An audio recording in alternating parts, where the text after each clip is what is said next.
The Spectrum News at 4. I am Uyaya coming to you live from the beautiful hills of Ibiakuran. Let's take a look at the headlines. Buhari pledges support as Nigeria hosts major cultural, tourism, literacy events. Tinubu. Plus, UN chief condemns suicidal shelling around Ukrainian nuclear plants. We will bring details of the stories and more.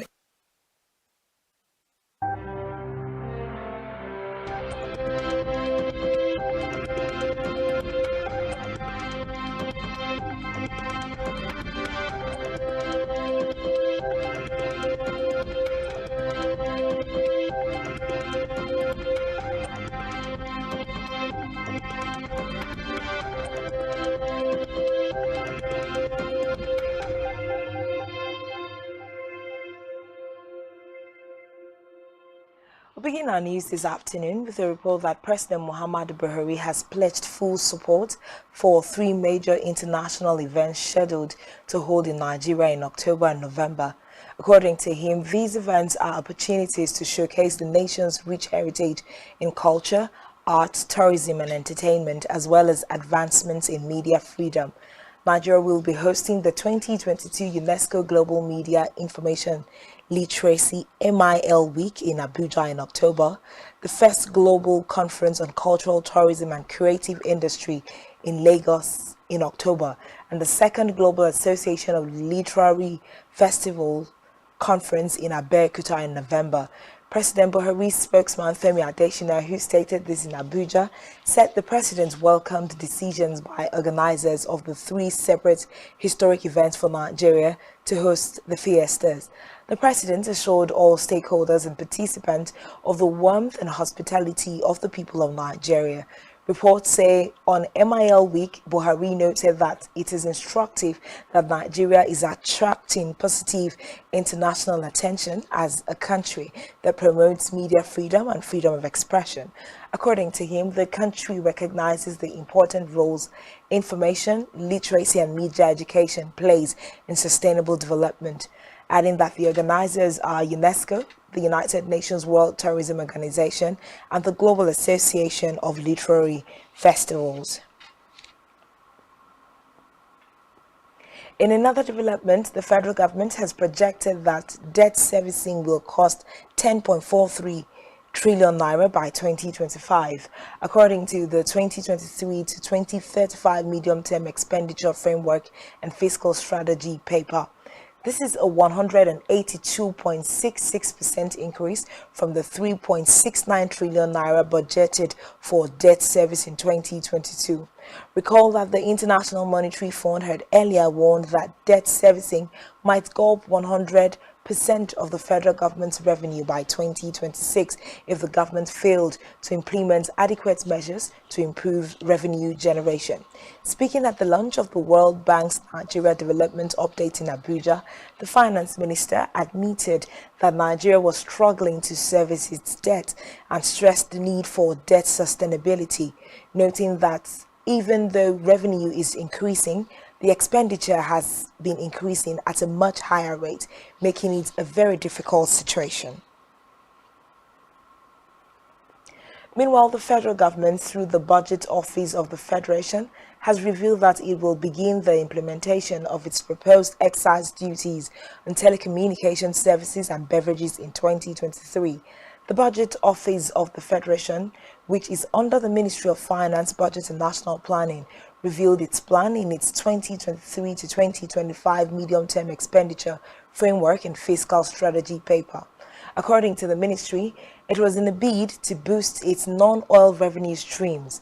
The minister further said the excise duty revenue is expected to grow because of the introduction of telecom service charge, noting that the law now empowered the FIRS to appoint anyone as its agent to withhold or collect VAT and remit same to the service.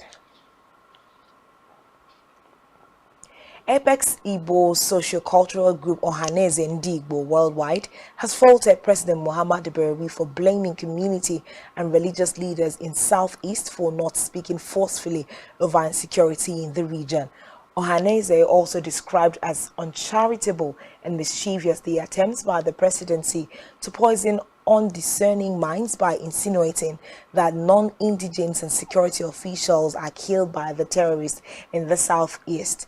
Recall that President Buhari had condemned in strong terms the recent attacks against non-indigenous and law enforcement officials by terrorists in the southeast, calling on the community and religious leaders to speak more forcefully against the killings and to stand up and defend the ethos of the nation's cultural and religious heritage.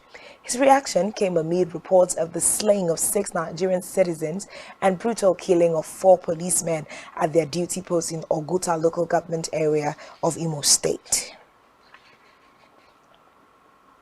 An Abuja Federal High Court has fixed September 7th to hear a suit seeking to disqualify the All Progressives Congress APC presidential candidate Bola Tinubu from participating in the 2023 general elections. 4 APC chieftains had approached the court and sought Tinubu's disqualification from the presidential election because he allegedly submitted false information to the Independent National Electoral Commission (INEC). Ruling on an ex parte application, the judge Ahmed Mohammed granted an order for substituted service on Tinubu.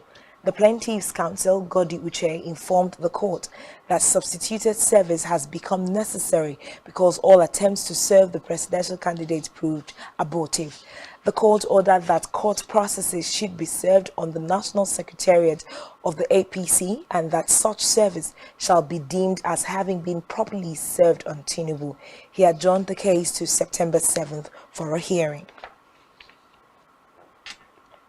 In education, the Academic Staff Union of Universities, ASU, has accused the federal government of misinforming Nigerians about their demands, just as it has said that it has never had it as bad with the past administrations as far as negotiations are concerned.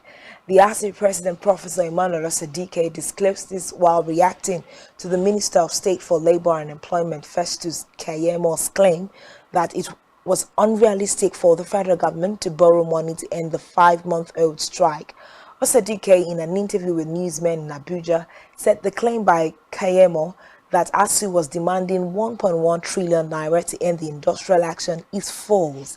He therefore urged the federal government to stop misinforming Nigerians. The ASU boss noted that negotiations with the government have not been fruitful owing to the actions of some government officials at the federal level.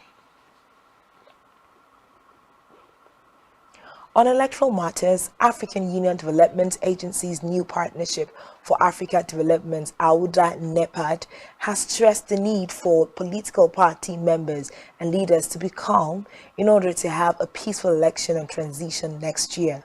National Coordinator and Chief Executive Officer of AUDA-NEPAD, Gloria Akombundu, who spoke in Abuja after receiving an Ambassador for Peace award from Universal Peace Federation (UPF, said the award would spur her to do more in good governance, working with public and private sectors. She vowed to advocate for peace for Nigeria, Africa, and global peace. There will never be any development without peace. Meanwhile, the Adamawa state government says it has reinstated 1,699 workers who were disengaged from service by the past administration. Solomon Kumanga, the Director General, Media and Communications to Governor Amadou Fintiri, announced this to the newsmen in Yola.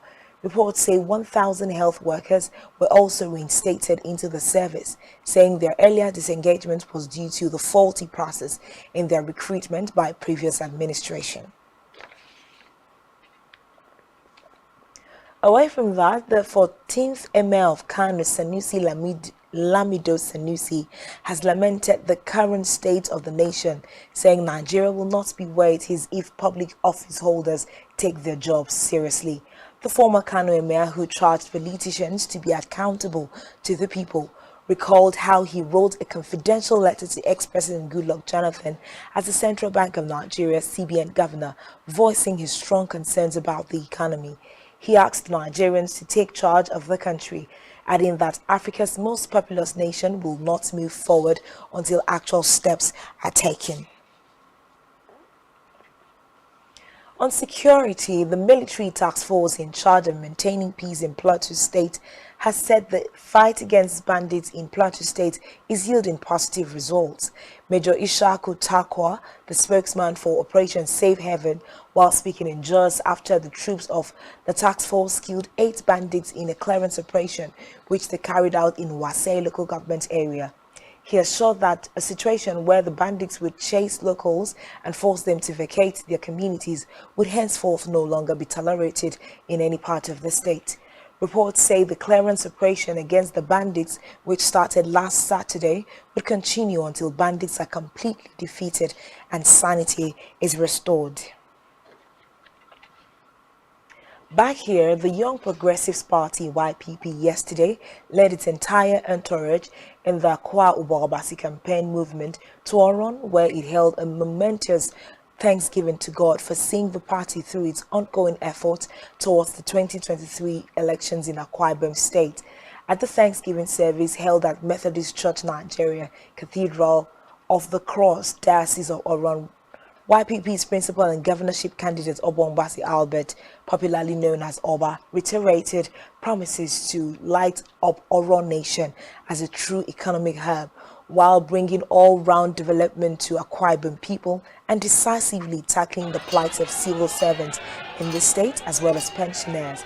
Oba avowed to continually uphold the dictates of God in governance of Akwa Ibom State and to always lead the state in the path of righteousness and justice.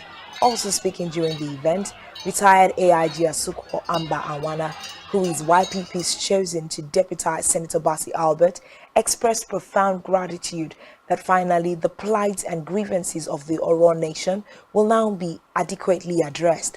Also speaking, the chairman of YPP Campaign Council, Emema Kwabio, commended the discipline and fast-growing pace of YPP and foresaw a bright, prosperous future. Meanwhile, the state chairman of YPP, Apostle Nyenime Andy, spoke on the choice of Abba to contest the governorship seat of Akwa Ibom State, expressing convictions that the turn of events in the political terrain of Akwa Ibom State is divinely orchestrated. What is the Lamb?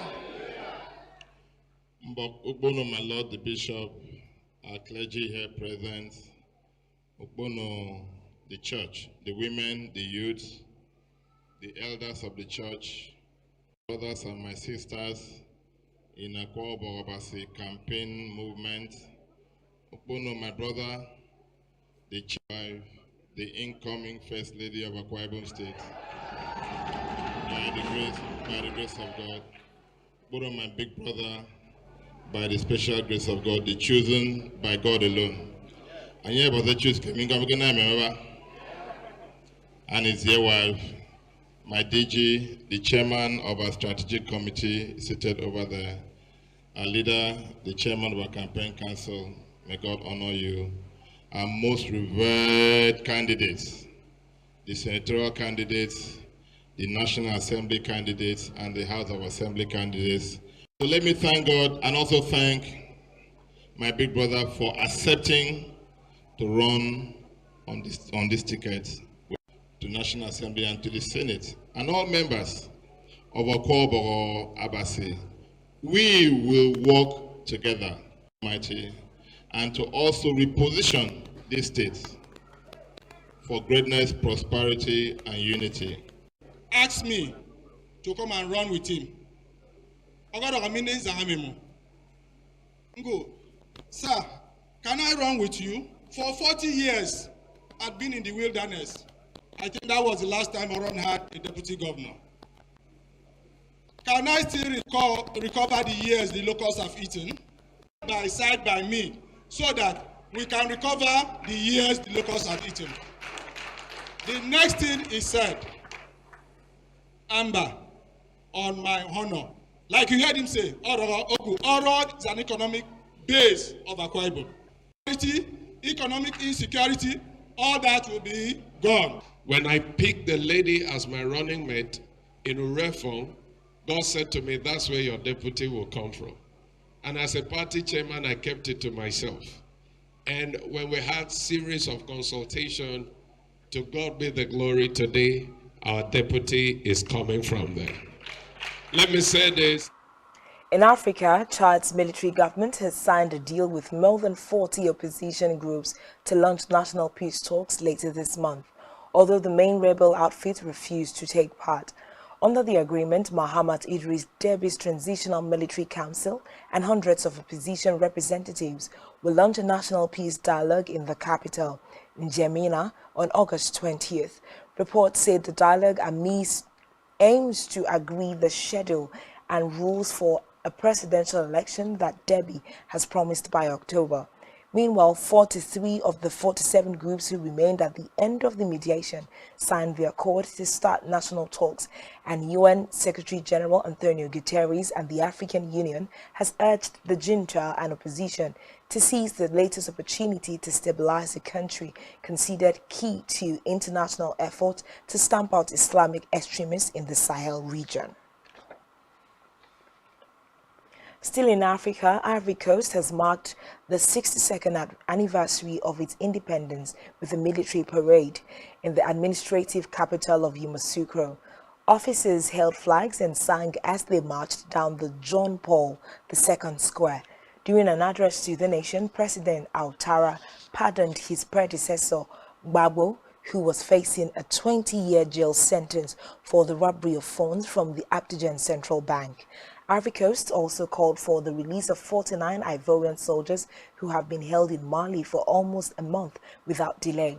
Reports say it was the first time the military and civil parade returned after pandemic restrictions prevented the event.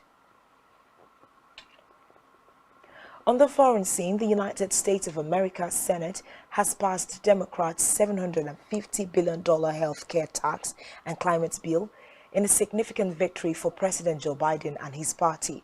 Reports say the final party line vote was 51-50, with Vice President Kamala Harris breaking the tie. The package is the product of painstaking negotiations, and its final passage would give Democrats a chance to achieve major policy objectives ahead of the upcoming midterm elections.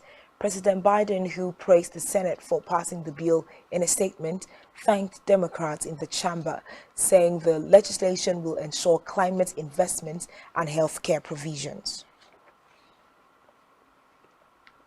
Still on the foreign scene, a ceasefire between Israel and Islamic Jihad over Gaza appeared to be holding early today after going into effect on Sunday.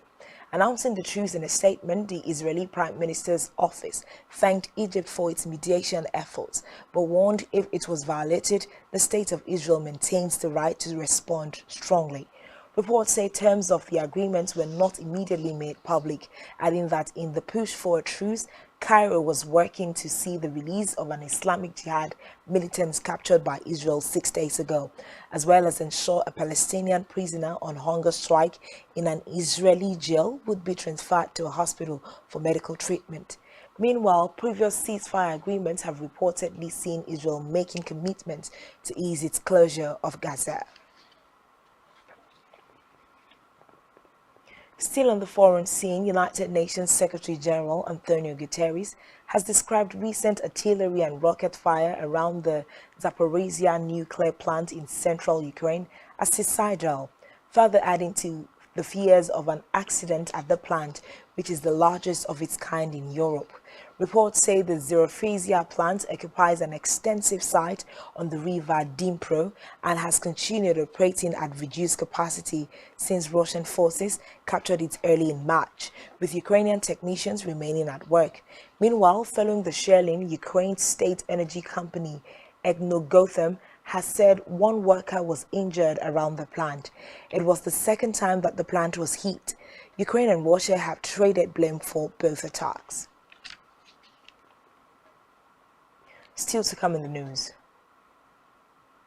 Team Nigeria's female athletes outshined men at 2022 Commonwealth Games. Do stay with us.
Thanks for staying tuned.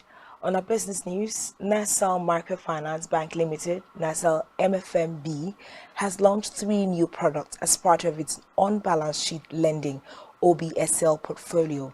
A statement from Nassau MFB said the 3 products were designed for easy access to credit facilities by micro, small and medium enterprises that require affordable credit facilities to boost their businesses and salary earners to cater for immediate and pressing needs.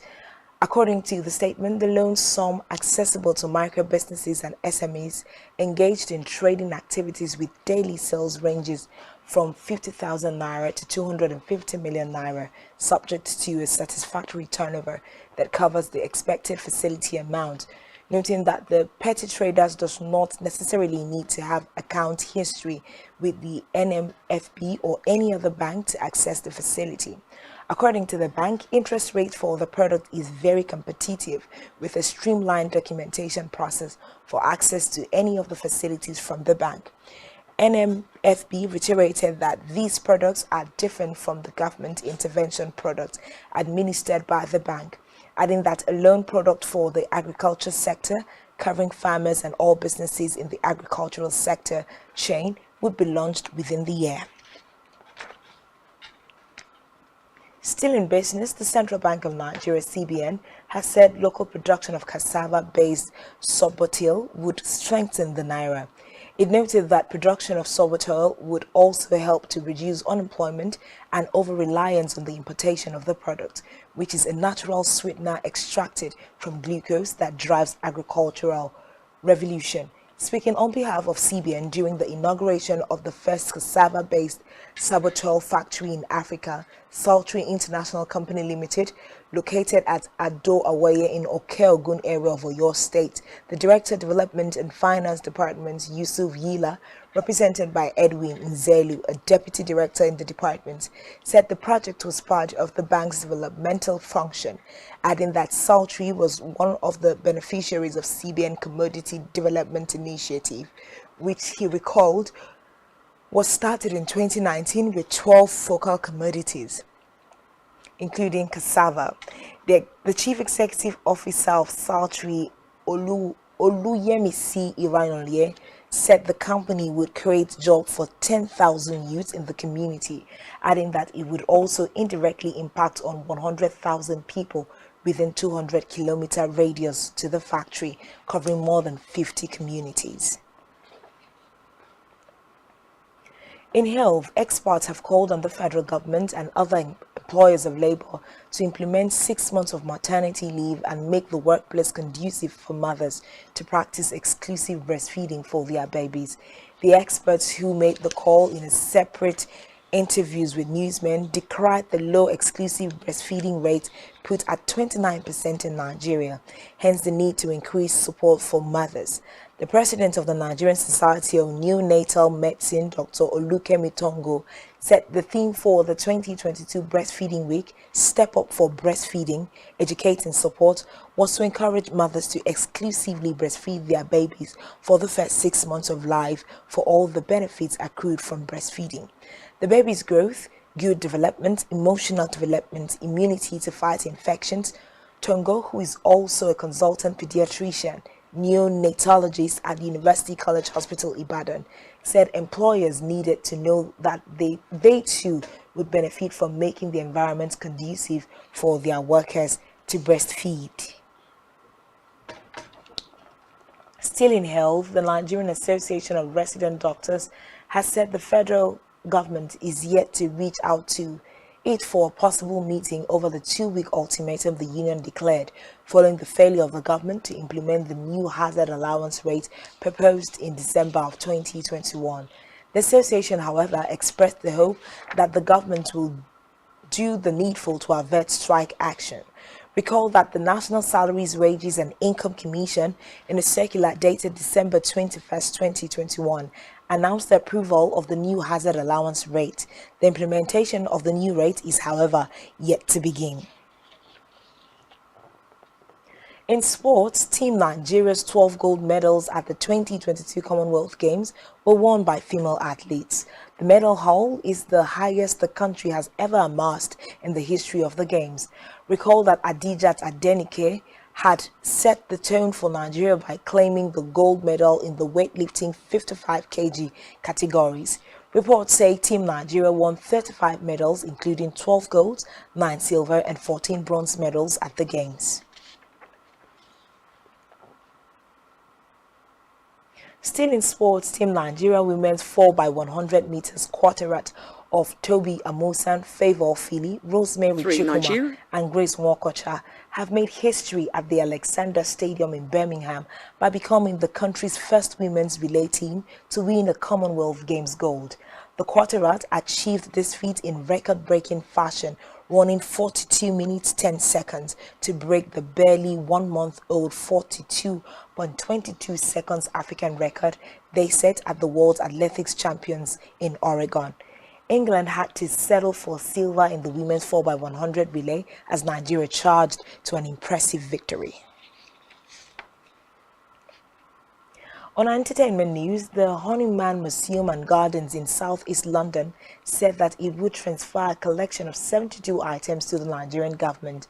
The decision comes after Nigeria's National Commission for Museums and Monuments formally asked for the artifacts to be returned earlier this year, following a consultation with community members, artists and school children in Nigeria and the UK. The Honeyman's collection is a small part of the 3,000 to 5,000 artifacts taken from the Kingdom of Benin in 1897 when British soldiers attacked and occupied Benin City as Britain expanded its political and commercial influence in West Africa. Reports say the British Museum alone holds more than 900 objects from Benin, and National Museums Scotland has another 74. Others were distributed to museums around the world.